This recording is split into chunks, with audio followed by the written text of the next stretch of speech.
ప్రకాశం జిల్లా కొమరోలు మండలంలో అకాల వర్షానికి తీవ్రంగా పంట నష్టం వాటిల్లింది. ఈదురు గాలులతో భారీ వర్షం కురవడంతో రైతులు పంట నష్టపోయారు. కొమరోలు మండలం పరిధిలోని ఎర్రపల్లి, గోనెపల్లి, పామురిపల్లి, అల్లినగరం, కొమరోలులో గాలితో కూడిన వర్షం బీభత్సం సృష్టించడంతో చేతికి వచ్చిన పంట నేలపాలయ్యిందని రైతులు ఆందోళన వ్యక్తం చేస్తున్నారు.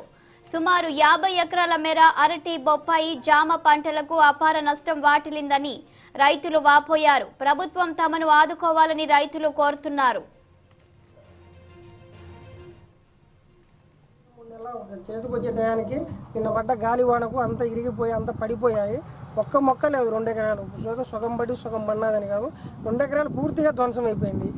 ఏదో గవర్నమెంట్ ఏదో సార్ వాళ్ళ ఆఫీసర్ని ఇక్కడ సచివాలయం ఇక్కడ అడిగితే ఏదో మాకు దయవుంచి మా మీద పెట్టి మాకు డబ్బులు వచ్చే రూపాయలు చేస్తారని కోరుకుంటున్నాము. ఆఫీసులు అయితే ఏదో 10,000 20,000 ఇస్తా అంటున్నారు. మా ఒక్కరిదే కాదు, చుట్టుపక్కల పల్లెలు కానీ చాలా మంది పల్లెటూళ్ళలో కానీ చాలా మంది నష్టపోయారు. మేము ఒక్కరమనే కాదు, మాదైతే పూర్తిగా పోయింది. ఎకరాకు లక్షన్నర అంతవరకు పెట్టుబడి పెట్టింటాం. ఏదో 10,000 20,000 ఇస్తామంటున్నారు. 2 ఎకరాలు అప్పులు తెచ్చి మరీ పెట్టాము. ఎరువులు అంటూ మందులు అంటూ చేతి మందులు అంటూ ఎంతో కూలోళ్ళం పెట్టి పాదులు పెట్టి ఫస్ట్ టైం తెలియక పెట్టాము. చాలా నష్టపోయాము. ఏదో మా వరకు మమ్మల్ని గవర్నమెంట్ చూసి మమ్మల్ని పట్టించుకుంటుందని చెప్పేసి